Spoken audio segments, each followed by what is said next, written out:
अब ये देखें, ये वाली गाड़ी है और ये होंडाई शाज़ोर है, ठीक है, 2004 इसका मॉडल है और ये सरेंडर्ड है।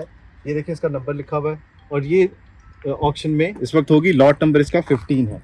ये अंदर से आपको दिखा देता हूँ, हालत खस्ता है लेकिन जिस जो है जैसे है उसकी बुनियाद पे ये होगी। वैसे आपको वीडियो में नज़र आ रहा होगा सब कुछ। ये देखें, ये डाला है, कमेंट्स इसके मिल जाएंगे और वैसे इसका जो है वो नंबर यहाँ पे नज़र आ रहा है, 1997 इसका मॉडल है। अंदर से आप देख लें, काम इसका करवाना पड़ेगा। ये देखिए मैनुअल है। तो ये टोयोटा हाइएस्ट भी इस बार इस ऑप्शन के अंदर आपको नजर आएगी। फिर उसके बाद एक और रखी हुई लॉट नंबर 19 के अंदर टोयोटा हाइएस्ट 1997 मॉडल है, ये भी आप यहाँ पे खड़ी होगी। और इसके अलावा कुछ गाड़ियाँ ऐसी जो आपको नजर आ रही हैं लेकिन इस ऑप्शन के अंदर शामिल नहीं है।